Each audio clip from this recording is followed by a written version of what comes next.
സിസിടിവികൾ നാടെങ്ങും വ്യാപകമായതോടെ പല കേസുകളിലും പ്രതികളെ വലയിലാക്കാൻ പോലീസിന് കഴിയാറുണ്ട്.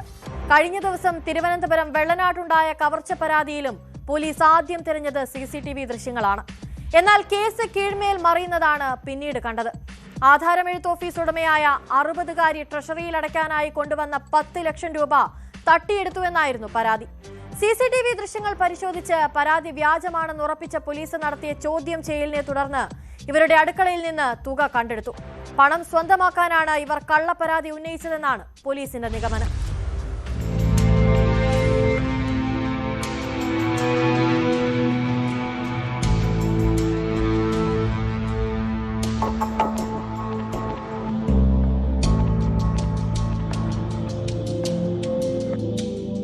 ബുധനാഴ്ച രാവിലെ 11:30ഓടെയാണ് സംഭവം. ആര്യനാട് ആധാരമെഴുത്ത് ഓഫീസ് നടത്തുന്ന 60-കാരി ഓമനയമ്മയാണ് പണം നഷ്ടമായെന്ന് പറഞ്ഞ് റോഡിൽ ബഹളം വെച്ചത്. വെള്ളനാട് ട്രഷറിയിൽ പോകുന്ന വഴി ഓട്ടോ ഡ്രൈവർ ആക്രമിച്ച് 10 ലക്ഷം രൂപ തട്ടിയെടുത്തെന്നും ഓട്ടോയിൽ നിന്ന് തള്ളിയിട്ട ശേഷം കടന്നു കളഞ്ഞെന്നുമാണ് ഇവർ നാട്ടുകാരോട് പറഞ്ഞത്. ഉടൻ തന്നെ വിവരമറിഞ്ഞ് പോലീസും സ്ഥലത്തെത്തി. റോഡിൽ കിടക്കുകയായിരുന്ന ഓമനയമ്മയെ പോലീസ് വെള്ളനാട് ആശുപത്രിയിലേക്ക് മാറ്റി. ഓമനയമ്മ പറഞ്ഞ സ്ഥലത്തെ സിസിടിവി ദൃശ്യങ്ങൾ പരിശോധിച്ചപ്പോൾ ഇവർ പറയുന്നത് ശരിയല്ലെന്ന് മനസ്സിലായി. തുടർന്നാണ് പോലീസ് തട്ടിപ്പ് നാടകം പൊളിച്ചത്.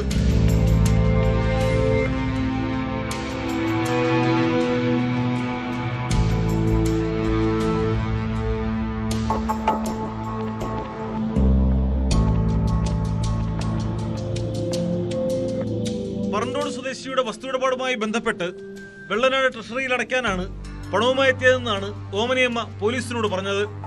ആര്യനാട് നിന്ന് ഓട്ടോയിൽ വെള്ളനാട്ടേക്ക് പോകുന്ന വഴിക്കാണ് ഡ്രൈവർ ആക്രമിച്ചതെന്നും ഇവർ പറഞ്ഞു. എന്നാൽ പോലീസ് ഈ റോഡിലെ സിസിടിവി ദൃശ്യങ്ങൾ പരിശോധിച്ചെങ്കിലും പരാതിയിൽ പറയുന്ന തരത്തിലൊന്നും കണ്ടെത്താനായില്ല. തുടർന്ന് ഇവരെ ആര്യനാട് സ്റ്റേഷനിലെത്തിച്ച് വിശദമായി ചോദ്യം ചെയ്തതോടെയാണ് കള്ളി വെളിച്ചത്തായത്.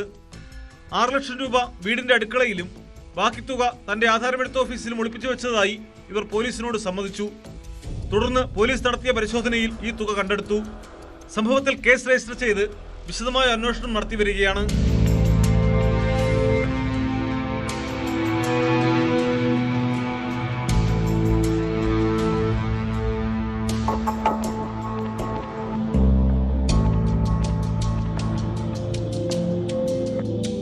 ന്യൂസ് 18 നെയ്യാറ്റിൻകര.